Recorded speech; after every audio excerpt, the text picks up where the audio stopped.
Kyle, do you want to hit record? Perfect. Yeah, please hit record. We're recording this for everybody on the call, so just want to throw that out there. So it will live in infamy. Yes. Good morning. My name is Dave Texera. I'm a board member of the NECCF, and I want to welcome you all to a webinar focused on issues that contact center leaders are facing in the banking industry. If this is your first interaction or webinar with NECCF, just wanted to do a quick introduction. We're a nonprofit group focused up in the Northeast. It's a great place to grow your career and expand your team's learnings. We've got close to 1,000 active members in the group. You can find more information on our group at neccf.org, and you can also find us on LinkedIn. Today, our webinar is focused on the financial services sector and community, and it's our first attempt at trying to focus in on a specific industry. And we're going to try to do that more this year. The contact center business is changing. Technology is changing pretty rapidly. And we think it's important to serve the whole community in general, but also show people a path that we can talk to different industries and help them out there. So our webinar today is focused on key challenges faced by contact center professionals in the regional banking industry. And I want to introduce our participants. Erin McGinnis from Cornerstone Bank, Justin Silva from All One Credit Union, and Kyle Michaels from Vonage, and Ryan Southmayd from Vonage. And we want to thank Vonage for putting this together for us. And now I'm going to pass the baton over to Tony Rose. Thanks, Dave. And thank you, everyone, for joining. Like Dave said, I work for Dave and with the NECCF in coordinating many of their activities, including quarterly meetings, our big show in June, and some webinars, of which this will be the first of many in the upcoming year. So without further ado, I'd like to turn it over to Erin McGinnis from Cornerstone Bank. Erin is a panelist in this discussion, and we'll go over some key challenges that she's facing at Cornerstone Bank, and I'm sure it'll resonate with many of you on the call right now. So Erin, thank you. Hello. So yeah, my name is Erin. I'm currently the VP Customer Information Center Manager of Cornerstone Bank. Just a little bit about my background. I started in banking back in 2007 as an itty bitty teller who really had no idea what they were getting into. Transitioned over to call center about 7 years ago, started out in call center as a team lead, and now they got me running the show for now. So that's it. So I have a lot of experience with both the banking and the call center. And one of the biggest things that I hear everybody talking about, especially for small banking, especially for regional banking, is attracting and retaining top talent. So, nobody wants to work for a call center. They get a bad rap and everybody thinks it's going to be some horrible experience. But I feel like the tides are changing a lot. We actually don't have a lot of attrition and turnover. And I know Justin has said that he's experiencing the same thing. And it really boils down to, how are you treating your agents? So are you paying attention to the work-life balance and the quality of that your agents get? Are you focusing in on the other thing is remote hybrid has become a big topic in community banking. So when I came onto Cornerstone, I started here a month before the COVID shutdown, and we were not set up for hybrid and remote work. So we kind of struggled along through COVID. We're doing it now. And because of that, our agents, we've been able to attract better talent in a bigger footprint. And also, it gives the agents flexibility that they're looking for. We're finding a lot of our incoming hires are looking for that flexibility. It also decreases the time it takes to find a good candidate. You don't want to hire just to put butts in seats. You want to hire the right kind of people that are going to fit your culture and are going to, be able to handle your customers in a certain way. So that is also important. Going into the quality of agent work-life balance, you know, I do have an office setting. I'm sitting there right now, but where all of our agents have the ability to work from home, we find that they do choose to come into the office. So, you know, I'm very fortunate where I don't have people who are just hiding out. They like to come into the office. They like to see each other. They like to talk and have those office conversations. But you know, when you suit them, if they have something going on or the weather's bad, you know, they will choose to work from home. And I'm in a position where I'm able to allow them to make that choice for themselves. I do monitor it very carefully, so don't get it twisted. It is definitely something that needs to be paid attention to. Um, you know, we had our first snowstorm of the season up here just last week. And, you know, all of the agents here were really grateful that they did not have to go out onto the roads and battle the traffic and all of that. They could just work from home and not have to worry about it. I also was grateful because our office lost power. So our contact center was not affected. We were able to operate normally because all of our agents were working from home that day. So kind of multi benefits there on both sides. Um, the other thing you need to make sure that you're doing when it comes to retaining your talent is you have to make sure that your training program is effective and ongoing. So, you know, even though we have remote and hybrid options, all of our training happens in-house. This works for us. It might not work for everybody. It's an intensive shadowing program that takes anywhere between 4 and 6 weeks. So it's not 4 and 6 weeks that they're sitting in a classroom learning things. This is, you know, the first couple weeks they're sitting in the classroom learning the things. And then the next, you know, 2 to 4 weeks, they're handling real calls with somebody sitting there with them. You know, having a really good QA program also helps with this, with that ongoing training.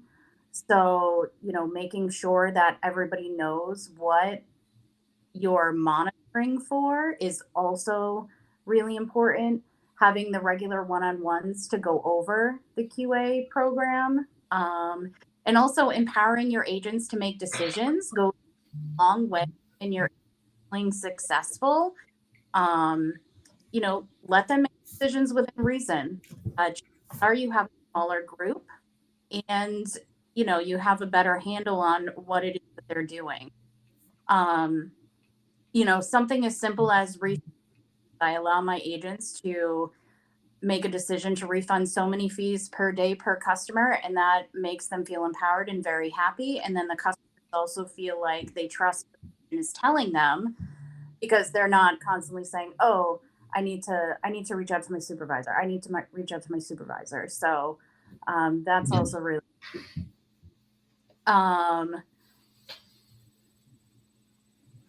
Yeah, so you know, making sure they feel empowered, making sure they feel like you're putting the time and effort into them is the difference between an agent really liking their job and sticking with it or hating their job and looking for something elsewhere. Kyle, is that the feedback that you're getting from other banks in the area? Yeah, for sure. Right. So the largest cost that you're going to have in your contact center is the people in it, right? And the total cost of hiring, training, and getting that agent to be productive to replace an average performing agent is 30 to 50% of that new agent's salary. You couple that with the average call center agent lasting less than 2 years, and in finance, it's even less than that. There's a heavy cost there. And then we're starting to see a request for agents more and more so that are multi-skilled or have the potential to be multi-skilled. So we're coupling all that together, and it's increasing the demand on our agents, yet we have such a small window to get the ROI. So I think certainly you touched on a lot of great points, Erin, that I'm seeing regularly. Right? Improving their work life is certainly one of them. And there's really a plethora of ways you can leverage technology to get there. And we'll talk about some of those. But, being able to remove some of the menial day-to-day tasks, right? And have those multi-skilled agents focus on, to your point, Erin, empowering the agents to be able to do more than just, the typical day-to-day call center tasks of, providing bank balances and things, and kind of going outside of that realm certainly gives them more, what I call increasing their personal value, right? Which helps with their work life. I'd also say leveraging technology that can help with the training aspect and expedite that ramp time, right? So that 30 to 50%, however you want to calculate it, if it means 3 to 6 months to bring that agent up to speed, right? There's technology options out there for you that can help reduce that month's training time to weeks, and also help with the whole cross training and getting those agents multi-skilled. So I agree wholeheartedly, Erin, and we are seeing that.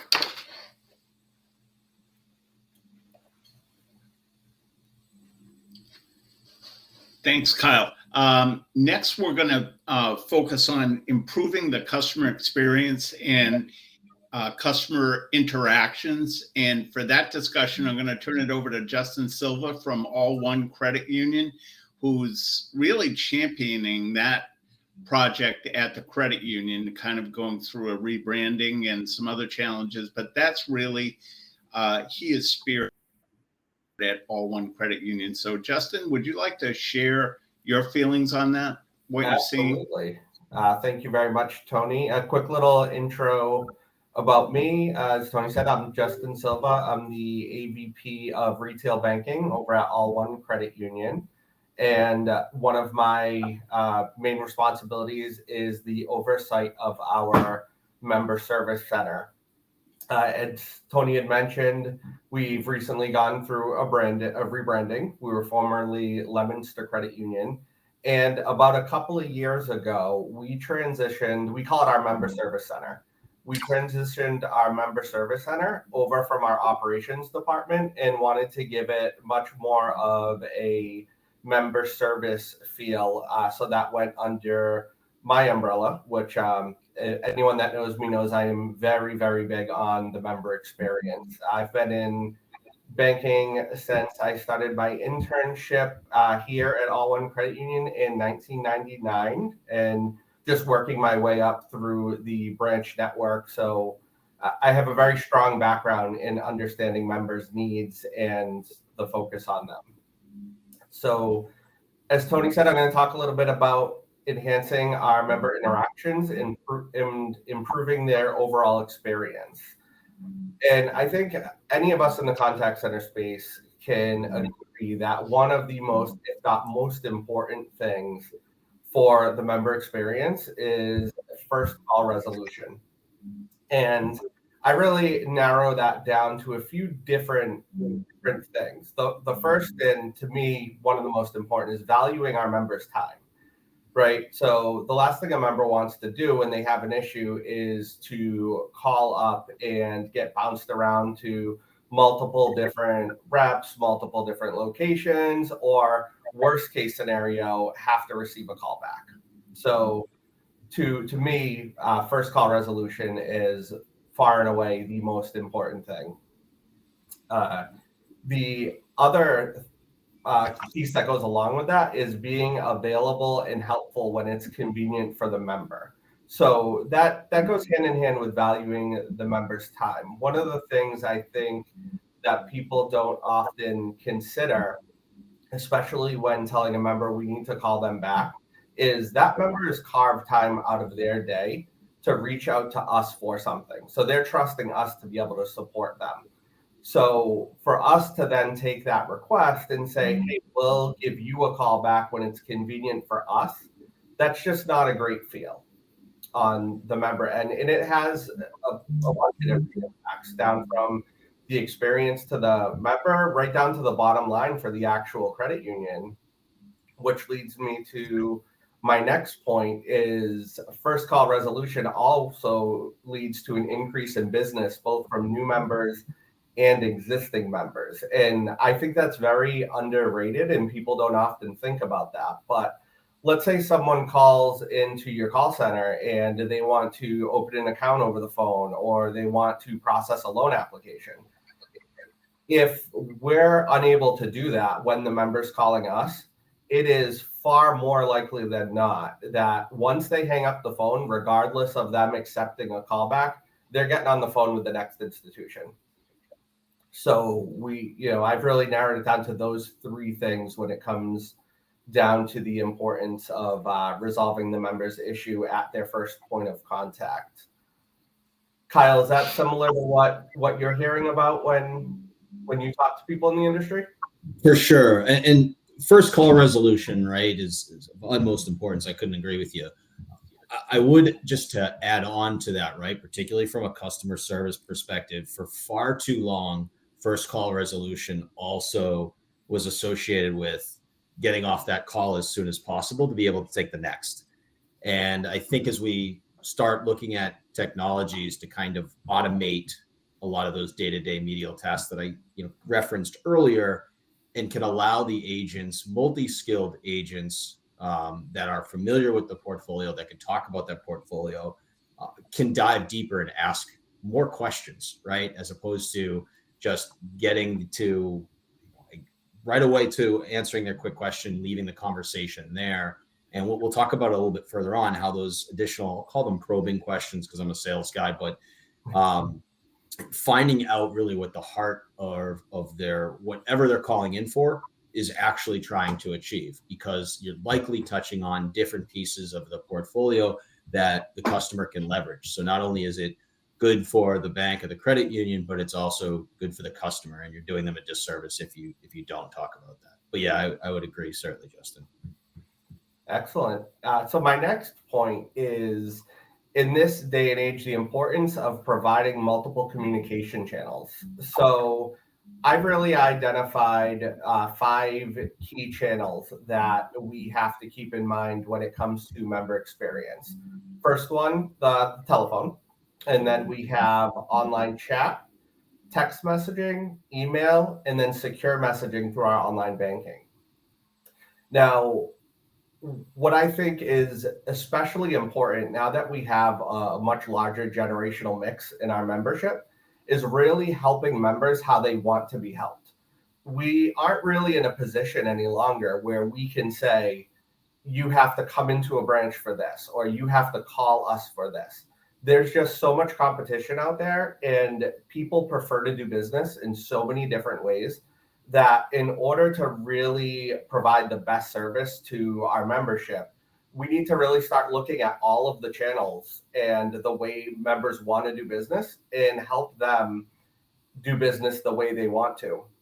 And then part of that is providing a more comfortable and convenient experience. So if a member chats in and they want to open an account, how can we best get them that account and without telling them, oh, you have to come into a branch or you have to call us for that? Like if they're using an electronic channel, how do we help support them electronically? What do you think about those strategies? Yeah, I'd even take it one step further, right? With 90% of customers, and this is cross-generational, right, are expecting the same experience regardless of what channel they're using. So that means having consistent talk tracks and a universal almost language for the bank or financial institution to address certain needs of the customer. So think about, maybe you're on the website and you're going back and forth in the chat asking questions about home equity loan, right? Maybe you get a little bit of the facts, and then you decide to take those facts, digest them, and then you're calling into the bank to maybe look at opening them, right? We want to make sure that the conversations that they're having are very similar between both agents, the one via the chat, and the actual call center rep that's answering that call, right? Are they talking about the same things? Do they have the same verbiage? And are they aware that the customer already had an engagement on the chat or on their website, right? Being able to have that single source of truth where that conversation is all recorded and able to be referenced by the agent before the call maybe is even connected. As the call's coming in, that populates and they're well versed in what the needs are, at least what the last conversation was with that customer.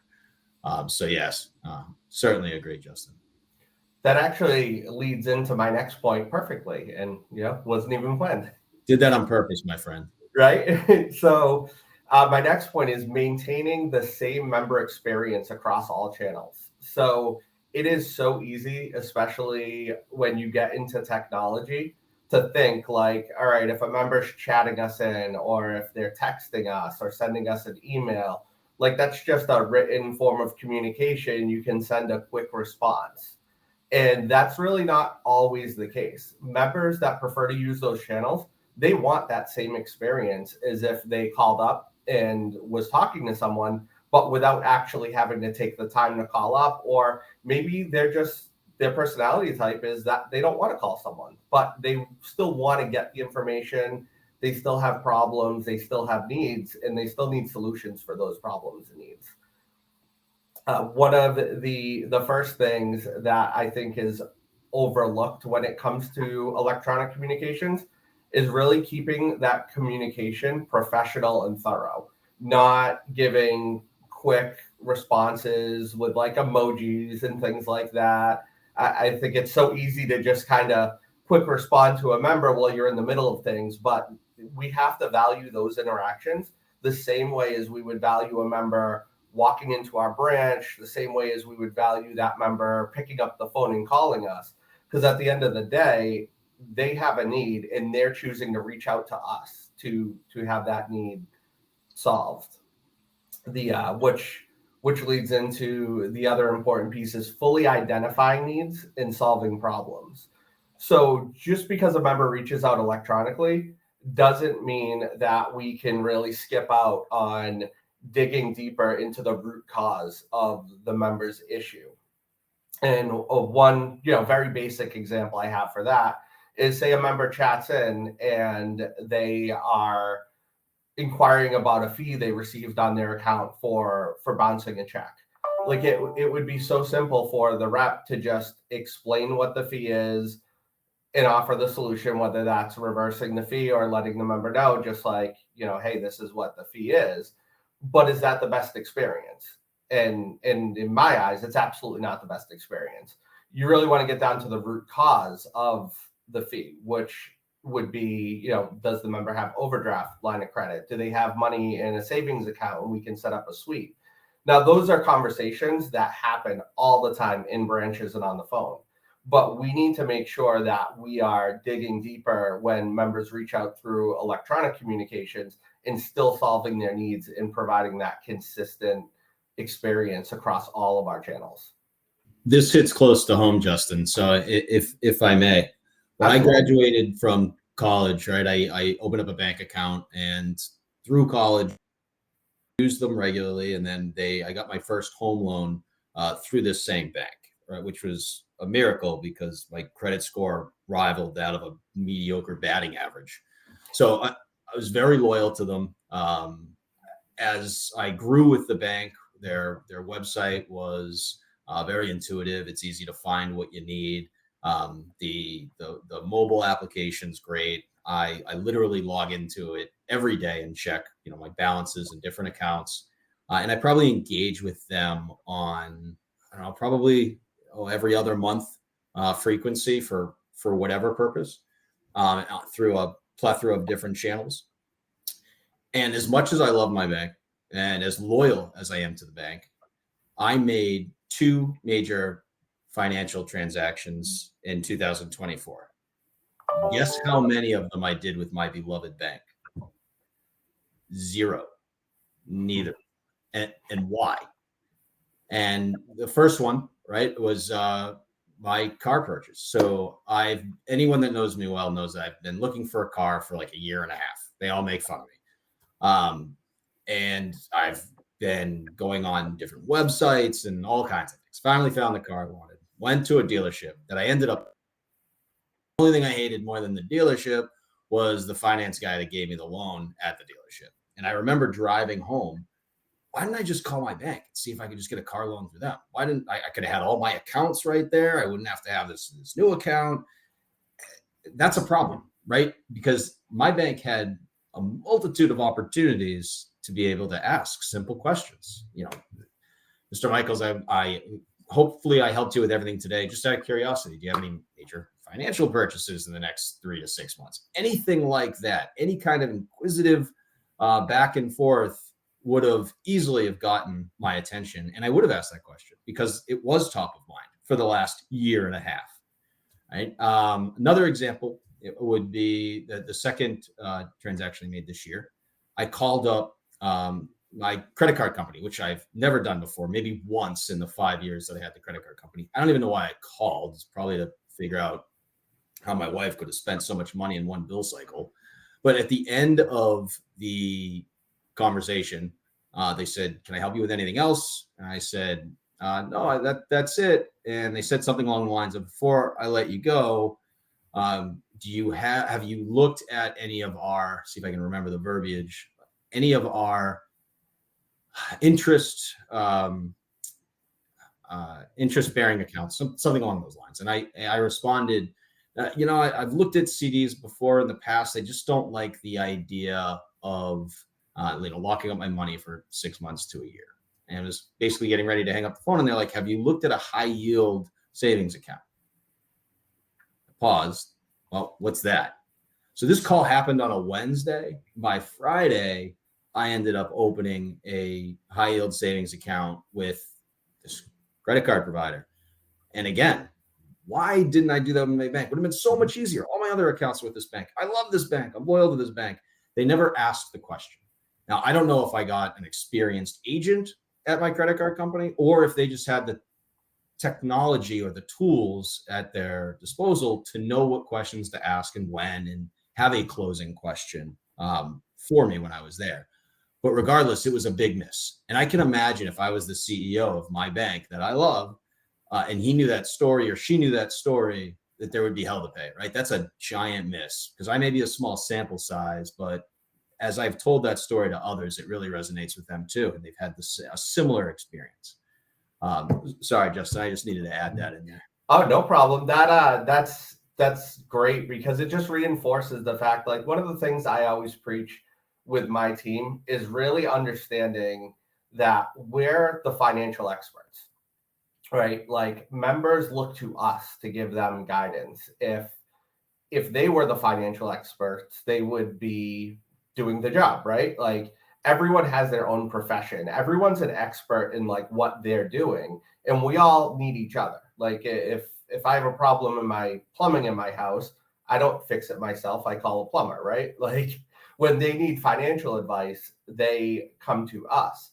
But one of the worst things we can do is assume that the members know what's the best product out there for them. And you had mentioned it yourself, like when the rep had brought up a high yield account, your mind automatically went to CDs, right? And the minute you put your need out there, like, "Oh, I don't really like this, I'm not comfortable with this," you had an expert that was like, no, we have other products, and here's something else that could benefit you. And if that agent that had only been there for maybe it's their second week, maybe it's their third week, right? When I said no to the CD because of locked in rate or whatever the verbiage was, AI was able to determine that, you can also offer this wouldn't do that, right? And auto populates for the agent that's new, and he has a script or she has a script right in front of her, and a recommendation, description of the product or whatnot. That's where, when we talk about increasing that ramp time and being able to help train in the heat of the moment, right? The bank's portfolio or the credit union's portfolio. Sorry, Justin. Exactly. No, that's all great information. So the last point I had really on that is just make sure, and I touched on it a little bit already, but making sure we're offering solutions that fit the members' communication style, that online preference, in-branch preference, phone preference. Like, it really always comes back to helping the members the way they want to be helped. And I want to briefly touch on, before I pass it back off, just some of the things we've been looking at the credit union over the past couple of years to help us with this journey we're on. And that's like the AI world, right? Like that's new and exciting and sometimes scary. And it's, how do we leverage AI and other automations to offset our agent workloads? So I've really narrowed it down to two different pieces with AI, which is member-facing AI and then employee AI. So for member-facing AI, I've really been looking at like virtual attendants for the phone, chatbots for our online chat, and then voice verification due to the increase in fraud recently in the financial world. For employee AI, what I've really been interested in there is like the knowledge bases where it listens into the phone calls and it brings up like, here are solutions for the members' problems. So that way the agents aren't constantly spending time digging through policies and procedures trying to find answers.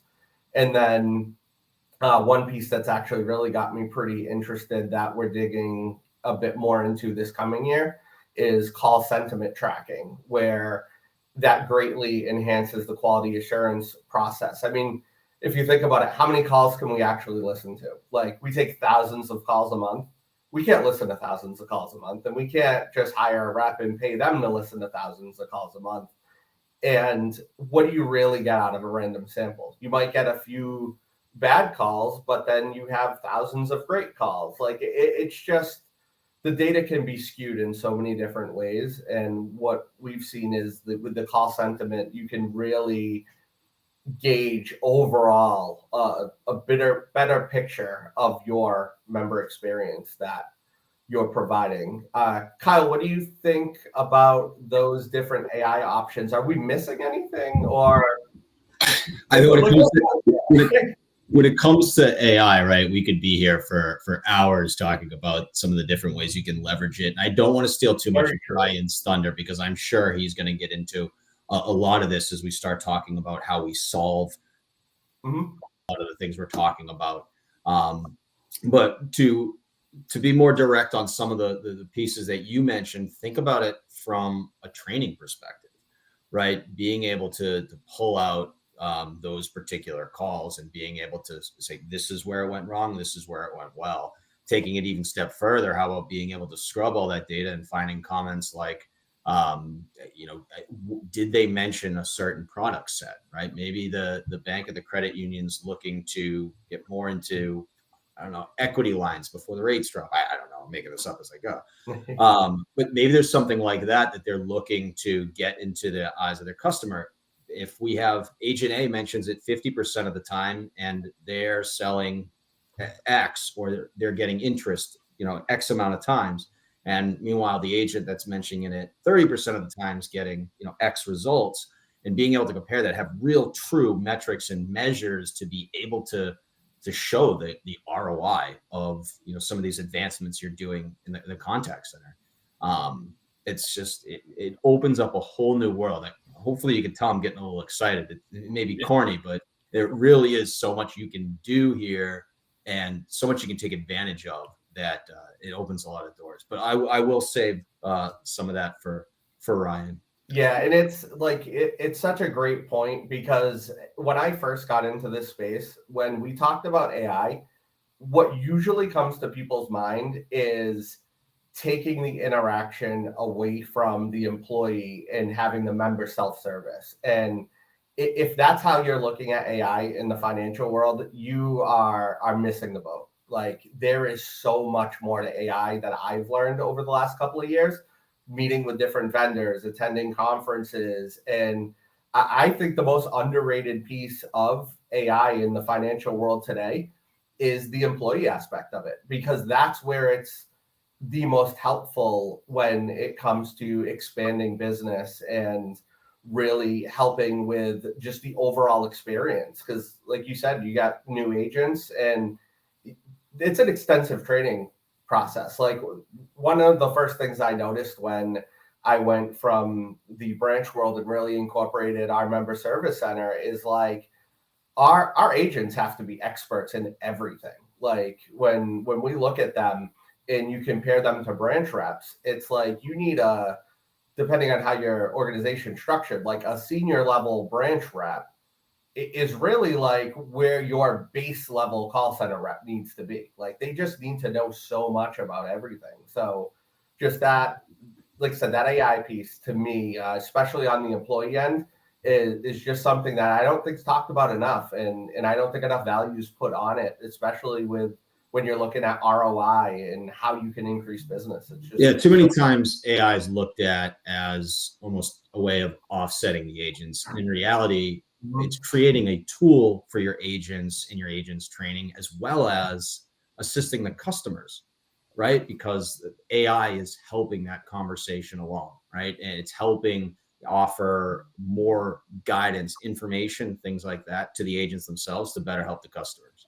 But we are running a little late on this segment, Tony. I don't know if for the next, or if Justin, if you have anything final to kind of wrap a bow around that section. Nope, that was my final section. I get a little excited when I talk about this stuff. It's what I'm most passionate about. So I'll kick it back over to Tony. Yeah, thanks, Justin. And before we hand it over to Ryan for his perspective of what he's seeing as well, I did want to just bring a conversation that Erin and I had the other day. Of course, we're a different generation, and we were speaking about how contact centers have now kind of morphed into something where they can be cost centers. And actually, they can be a form of profit instead of just a cost.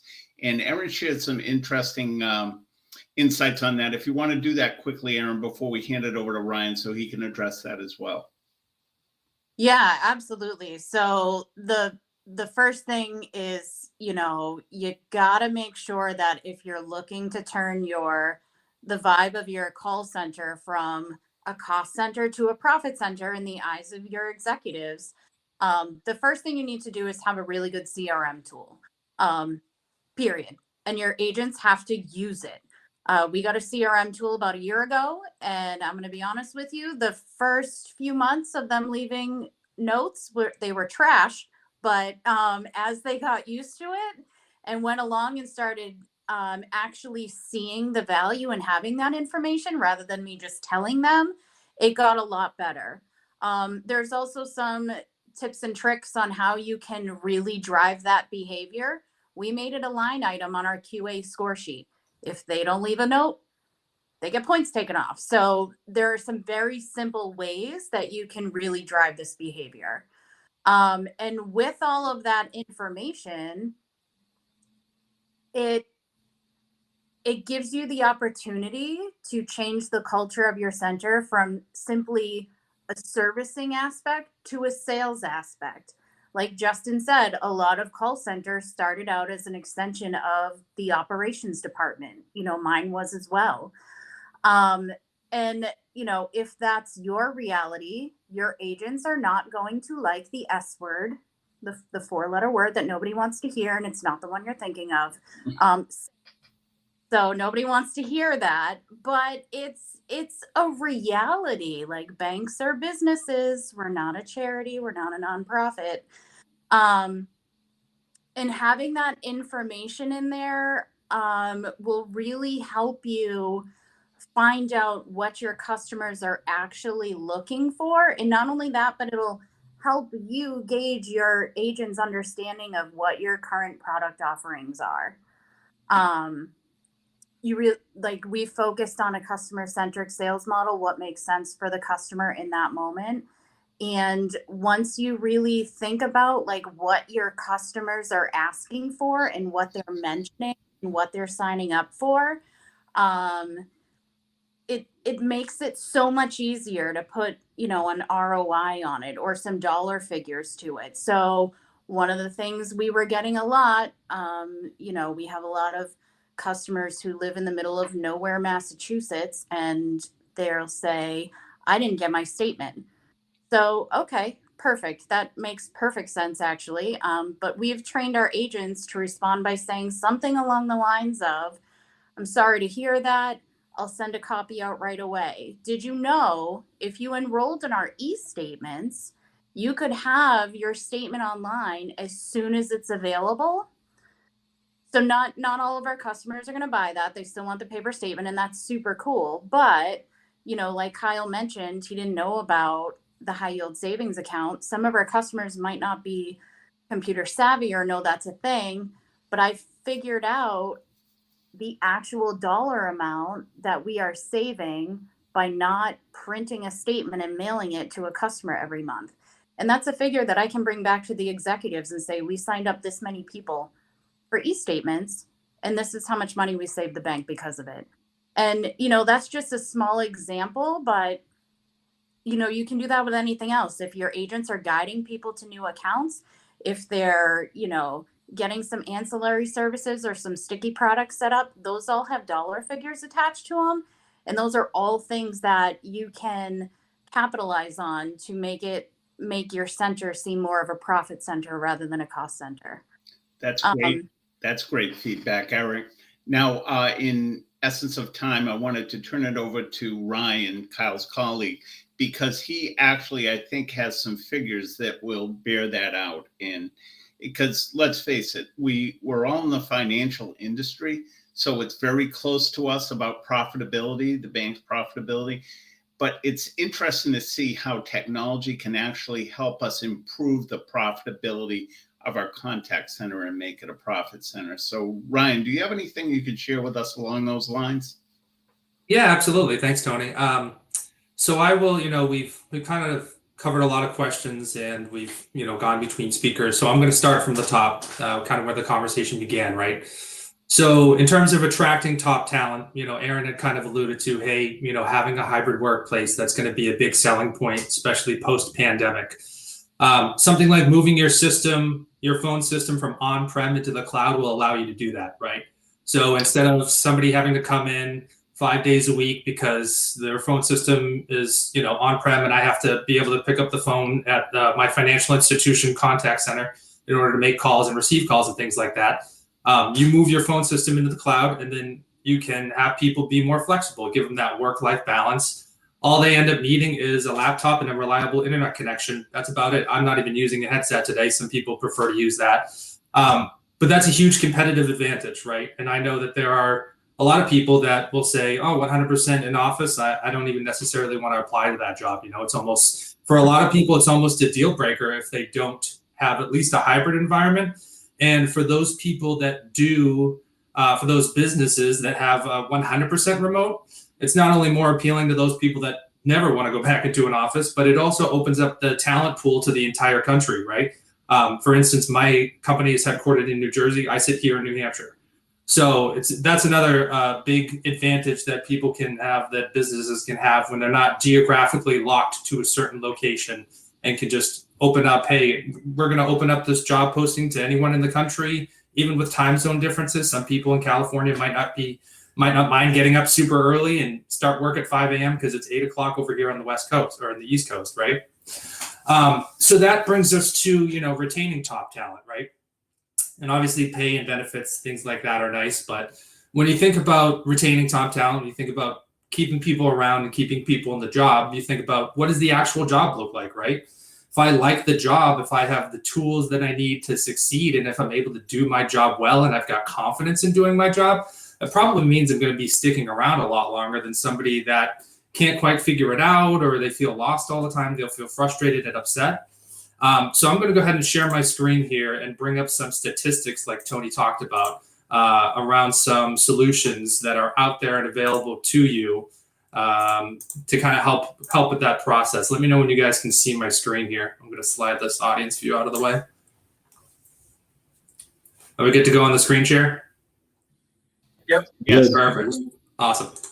All right. So how can you help your call center agents? How can you help make their day a little bit easier, kind of help them learn, decrease ramp up time, and just help the overall experience, right? Really enable them and help them build up that confidence. One of the things out there, one of the solutions out there is something like chatbots. Chatbots has the potential to automate 30% of tasks performed by today's contact center staff. So automatically, you implement a chatbot, you're reducing the number of calls that are coming into the contact center, because a chatbot can handle things like checking account balances, password resets, can handle, hey, when is my statement due? And that way, contact center agent, when they're not, when they're ramping up, they're not bogged down with these repetitive requests, because as Kyle had said, if I'm ramping up, I'm going to be more costly than a seasoned veteran to the contact center, right? It's usually, sometimes in certain cases, it's 1.5 times my salary to get me to be ramped up. Well, chatbot's going to help with that, because I'm not going to spend 8 hours a day reading people their account balances and resetting their passwords. Instead, chatbot's going to take care of those repetitive tasks, and I'm going to be able to focus on the more complex phone calls. And then I'm going to be able to get more experience, and the more experience they get, the more I can build on that, the faster I can ramp up. So I'll have more exposure to opening, IRAs, opening credit cards, talking about home equity lines of credit. And all of that easy stuff can be handled from, the chatbot, and they don't even have to reach the contact center, right? Another feature that will help, once they get past the chatbot is, again, Kyle had kind of elaborated, talking about those omni-channel capabilities, because 90% of customers expect consistent interaction across all communication channels. So not only from the perspective of, I want consistent messaging when I use the chatbot, when maybe I text a company, when I email a company, or when I call in, but the other benefit of omni-channel capabilities is that consistency with knowing what the customer has previously called in for, right? So in a traditional setting, a lot of businesses do this, a lot of financial institutions, they have all forms of communications kind of siloed. So if you use the chatbot, you're just using the chatbot. And then if you call in, you have to explain yourself again, because you got a contact center agent in the contact center. They don't have access to that chat. I just handle phone calls. That's all I do. I don't know what you said to this chat person. I don't know what you said to that department. But when you do something like omni-channel capabilities, now that agent has access to all of those forms of communication, and they can bring themselves up to speed almost instantaneously, because the tools that we have will summarize it. The tools that are out there will summarize it for you in neat bullet points, and it'll pick out the most important parts of the conversation. So if Kyle's a call center rep and I chatted one day, then the next day I called in, he doesn't have to read a chatbot script for 5 minutes before he takes the call with me. The notes are right there in front of him, and he can say, hey, Mr. Southmayd, I see you were calling in, or you chatted the other day about a home equity line of credit. I'm up to speed on that. I can go ahead and help you out, and we can kind of get into it from there. So just saving time on not having the customer repeat their information again and again, that's something else that's huge, and it's going to be a big time saver for your contact center agents. And going back to Erin's point about the importance of the CRM too, or the single source of truth, right? If all these conversations, whether it's chatbot, whether it's calling into the call center, whether it's email, are automatically being put into your CRM for the agents, no longer do we have to worry about, are my agents recording it properly? Are they just putting in some, basic notes just so they don't get yelled at? It's all happening for them. And then we're analyzing that data that is put into that CRM and pulling out the data points that you want, whether it's the sentiment analysis, how'd the conversation go, how was the tone, or pulling out other things like, was this particular product in the portfolio mentioned? How many times was it? Right? This all ties it together, and being able to transcribe those different channels and dumping it into the same CRM. I mean, think about what that does to the fidelity of your CRM data. It's mind blowing what it can do. Absolutely, Kyle. Yeah, I couldn't agree more. So we're talking about the experience of somebody calling in already, and let's pretend I'm in a call center and I'm a new person. Chatbot's already reduced the number of calls that I'm going to get, and has already brought me up to speed from previous conversation as to the member and what they're looking for. Right now that the conversation is taken off, something like an AI-powered conversation analyzer, Kyle talked about it. We mentioned it a little bit earlier as well. That's something that can greatly improve not only calls from a post-call standpoint, because it's going to transcribe the call and it's going to give you the data and the analytics that you need moving forward to go ahead and improve. But because this conversation analyzer is AI powered, that means it's doing it in real time, and it can also pick up on sentiment analysis. So if I'm calling in and my tone starts getting deeper because I'm getting angry or I'm getting upset, it's even can be triggered by certain words. Like if I'm using unkind language, the sentiment analysis will pick up on that and it'll notify a supervisor within the contact center. It then allows the contact center supervisor to either whisper or barge into the conversation, right? Whisper meaning contact center calls Kyle, has a separate private conversation that I'm not privy to, and is able to say, hey, here's what you can say to de-escalate the situation. Here's what you can say to get this member what they want and kind of help them out. Or if they're, if the call escalates to that point, they can barge into the conversation and automatically, instead of me being put on hold for 5 or 10 minutes, however long it usually takes to get a supervisor on, supervisor has already barged into the call and says, hey, I'm Kyle's supervisor. How can I help you out? Things like that was huge. I mean, again, like the statistic says right here, 80% of companies reported an improvement in first call resolution. That's what Justin was talking about a little bit earlier after doing the AI-powered call analysis and speech analytics. So again, it's just this AI tool is just tapping people on the shoulder. As we've talked about, it's not taking over any jobs or anything like that. It's just saying, hey, I know you need a supervisor. I'm going to go ahead and talk to them. Supervisor has the option to whisper or barge in, or maybe you can just go ahead and handle that call by yourself and you can take it from there. And lastly, talk about things like knowledge-based articles. There are things out there, because 40% of contact center agents report they spend over 25% of their time searching for information to resolve an issue, right? So this is not like a regular article that gets brought up, and this will be also tied into the conversation analyzer, and the AI will be able to bring this up. It's like a Cliff Notes version of a full-on article. Instead of me having to, again, put the person on hold, skim, read an article, it's multiple pages. It's just going to highlight some points. Hey, your person's calling in that they wanted to talk about mortgage rates. Boom, mortgage rates are right up here. It's pulled from our system and it's current as of today. This person had a question about a credit card. Here's the average rate. Here's the rate that we're offering. Just another tool that we can use to go ahead and ramp up that call center agent faster, because nobody wants to call in and get the new guy, right? But if you have something like these articles available, Kyle had mentioned it earlier, the difference between somebody who's been on the job for just a couple of months and somebody who's been on the job for a couple of years is going to be pretty much non-existent, right? You implement something like that. And this is also where next best action comes into play, right? And hopefully, Ryan, it's not your next bullet, but it goes along with knowledge-based articles, right? And AI is picking up how the conversation's going. And if you look at the example of my story with the credit card company, right? And I said no on the CDs, why I don't like them or I'm not comfortable with them. It could automatically populate that high yield savings account as an option with that verb. I know we talked about this a little bit, but how powerful is that, right? The actual agent may not be very familiar with it at all, but it doesn't take much to just be able to touch it high level to pique that interest. And that's a game changer. And it's happening instantaneously, right? Auto-populate. Yeah. Absolutely. So, and then the good thing is, we're talking about retaining top agent talent, but this also flows into the second point here, right? Enhancing customer member interaction and overall experience. All this stuff is going to obviously benefit your contact center agent, but it's going to hugely benefit the people that your members that are calling in as well, right? I don't want to have to talk to anybody. This is me, not just a play scenario. Like in real life, I don't want to talk to anybody unless I have to, right? I want to be able to check my balance and check my, when my payment's coming in on something, when my next credit card payment is due.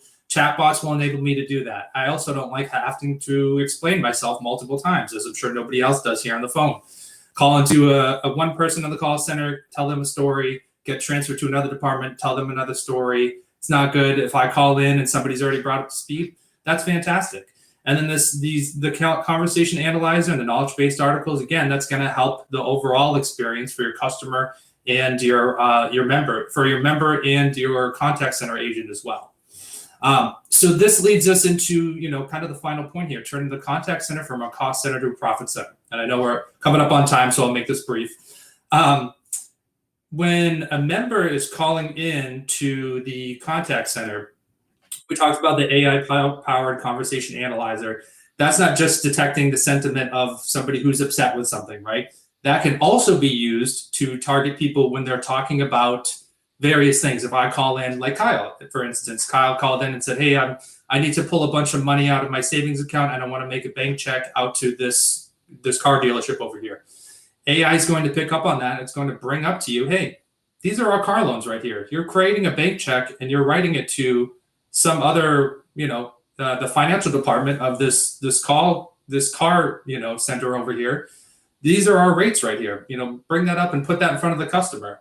And it's going to remind the contact center agent, hey, you have a checking and a savings with us. You have direct deposit. This is the rate that you can get on a car loan. And then you can go ahead and have everything with us. You don't have to worry about having your, car loan with another financial institution. You already have the app right here. If you want to transfer from your savings right onto the car loan that you have with us, you can do so in 2 clicks of a button, right?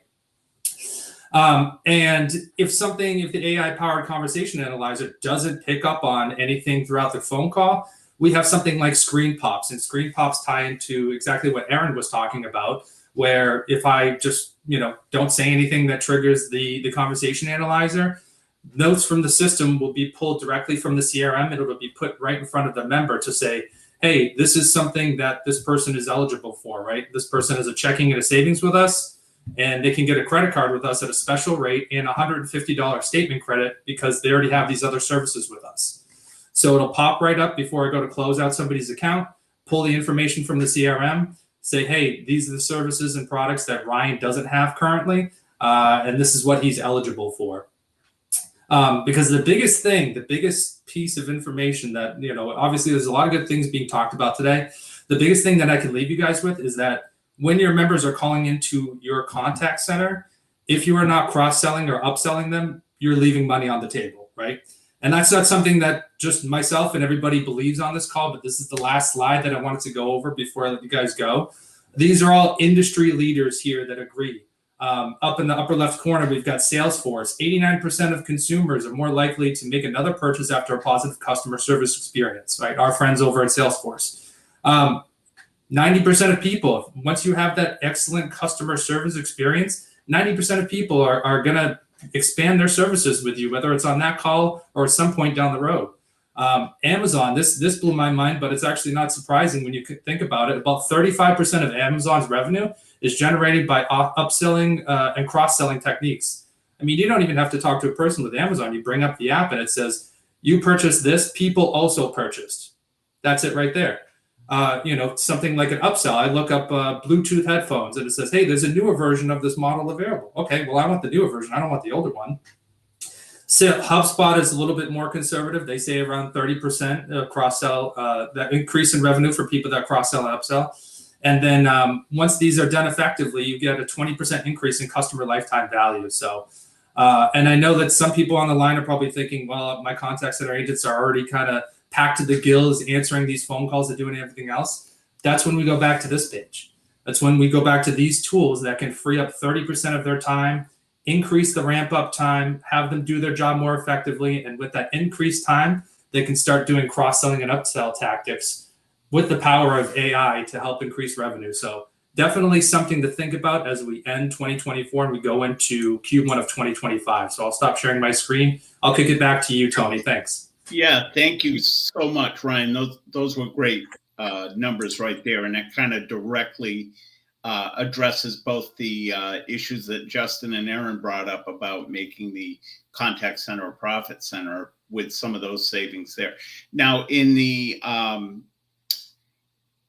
respect for everyone's time, we do have a few extra minutes we can add on to the hour that our panelists are available. If you have any general questions, and if you have any specific questions, I'd like you to possibly funnel them through me, because I think everybody on this call probably got an email from me at some point, and we can have a one-on-one with you and involve the Vonage team to answer any specific questions. We're also thinking of doing a second webinar panel discussion around Salesforce integration, or CRM integration most specifically, because that is a crucial part of the total AI customer experience, and it can definitely help you maximize your customer satisfaction score. So are there any questions that haven't been asked in the chat yet?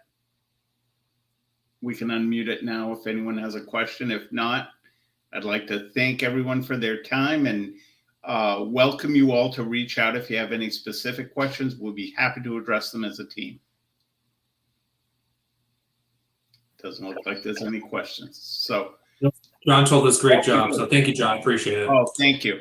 Thank you so much, everyone. We appreciate your time, and hopefully this was a good experience for all of you, and you'll join us with our next one.